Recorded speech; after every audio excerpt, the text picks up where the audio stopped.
Muchas gracias. Nunca antes había sido tan importante saber cómo nos sentimos y nunca había sido tan rentable ofrecernos guías para lograrlo. Por una parte, tenemos a los expertos en inteligencia emocional insistiendo en que debemos aprender a identificar nuestras emociones porque, al fin y al cabo, se supone que deben guiar cómo vivimos. Por otro lado, la llamada psicología positiva ha creado medidas del bienestar que tiene que ver con experimentar emociones también positivas.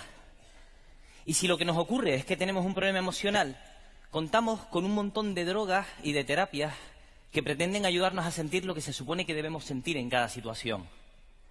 Como explica la socióloga Eva Illouz, vivimos en la era del capitalismo emocional, una época en la que las emociones se comercializan, pasan a formar parte de las competencias laborales, legitiman acciones e impregnan todos los ámbitos de nuestra vida cotidiana. Pero, ¿qué son las emociones? Las emociones se suelen definir como un proceso psicológico que nos permite adaptarnos y responder a las demandas del entorno. Un proceso que cursa con cambios fisiológicos que a su vez están regulados por áreas cerebrales. Desde esta perspectiva, las emociones serían un producto de la evolución y tendrían funciones bien diferenciadas. El miedo serviría para detectar los peligros, el enfado para defendernos de nuestros competidores, etcétera. Esta visión de las emociones ha llevado a muchos investigadores a buscar lo que la neurocientífica Lisa Feldman Barrett ha llamado una huella dactilar emocional, es decir, un patrón biológico, conductual y fisiológico único para cada emoción. Por ejemplo, en la huella dactilar emocional del miedo encontraríamos sudoración, aceleración del ritmo cardíaco, dilatación de las pupilas, activación de ciertas áreas como la amígdala, etcétera. Sin duda, el representante más importante de esta visión es el psicólogo norteamericano Paul Ekman. Para este autor, existen una serie de emociones que son universales, que todos experimentamos y expresamos de manera similar independientemente de nuestra cultura. Para demostrarlo, realizó decenas de estudios con personas de diferentes grupos étnicos en distintos países. En sus investigaciones se presentaba a los participantes imágenes de expresiones faciales que tenían que identificar a partir de una lista de expresiones emocionales. De esta manera, Ekman concluyó que existen 6 emociones universales básicas, que serían el asco, el miedo, la sorpresa, la alegría, el enfado y la tristeza, aunque luego con los años fue añadiendo otras como la vergüenza, el bochorno y el orgullo. Como él mismo afirma, la investigación científica ha respondido con rotundidad a esta cuestión, mostrando que la apariencia facial de al menos algunas emociones es un hecho universal, aunque hay algunas diferencias culturales en cómo esas emociones son mostradas. Es curioso porque, aunque esta visión de las emociones tiene solamente algunas décadas, ha pasado a formar parte ya de la cultura general a través de la educación, la divulgación y, sobre todo, del entretenimiento. Películas como Inside Out nos muestran esta idea de unas emociones muy distintas entre sí, que viven dentro del cerebro de los protagonistas y que controlan cómo se comportan. Sin embargo, esta visión de las emociones se ha empezado a desmoronar desde el momento en que los antropólogos y los psicólogos culturales empezaron a interesarse por el estudio de las emociones en diferentes sociedades. De entrada, se dieron cuenta de que lo que ocurre cuando identificamos una emoción es exactamente lo contrario de lo que creemos que pasa. No es que existe un enfado que todos experimentamos de forma más o menos similar y expresamos de forma también más o menos similar con una cara seria, sino que es exactamente al revés. Hemos aprendido que cuando vemos una cara seria en nuestra cultura, debemos suponer que detrás hay una experiencia subjetiva a la que hemos llamado enfado. Pero además, la idea de que los ojos son el espejo del alma y de que las emociones se reflejan en el rostro dista mucho de la realidad. Hoy sabemos que cuando identificamos una expresión emocional de otra persona, no solo nos fijamos en cómo se expresa su cara, sino en el comportamiento de la persona en su conjunto.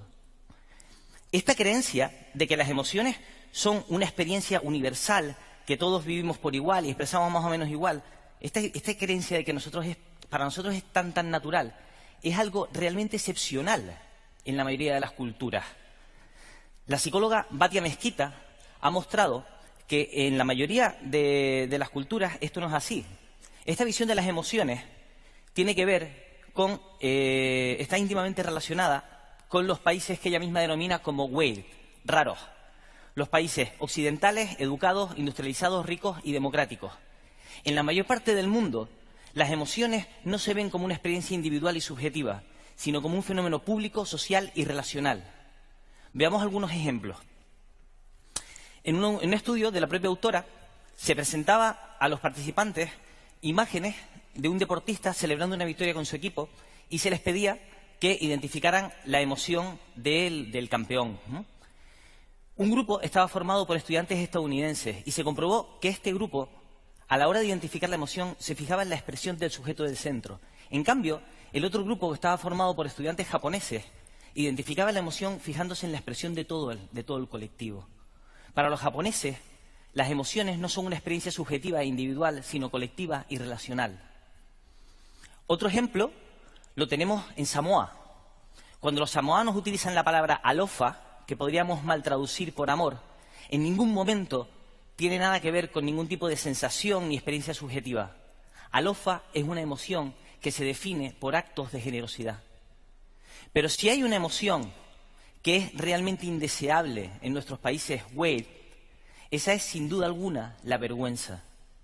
Para los estadounidenses, sentir y expresar vergüenza les hace sentirse terriblemente expuestos y fracasados. En cambio, entre los niños y las niñas Minangkabau, la vergüenza es la manera que tiene su comunidad de enseñarles cuál es su lugar en el grupo.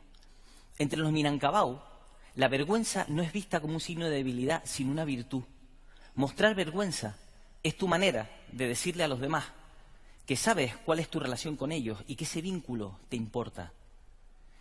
Pero entonces, ¿cómo podemos explicar esas coincidencias que encontró Ekman y otros investigadores en sus estudios?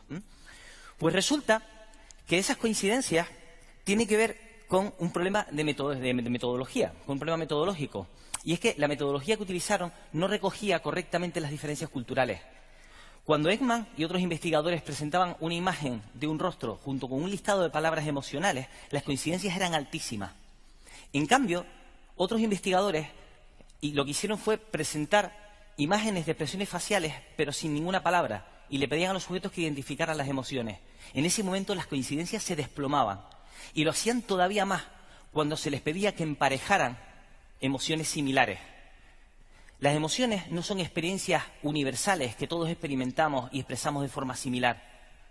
El hecho de que ciertos cambios corporales pasen a formar parte de una experiencia emocional es algo que aprendemos en nuestra comunidad.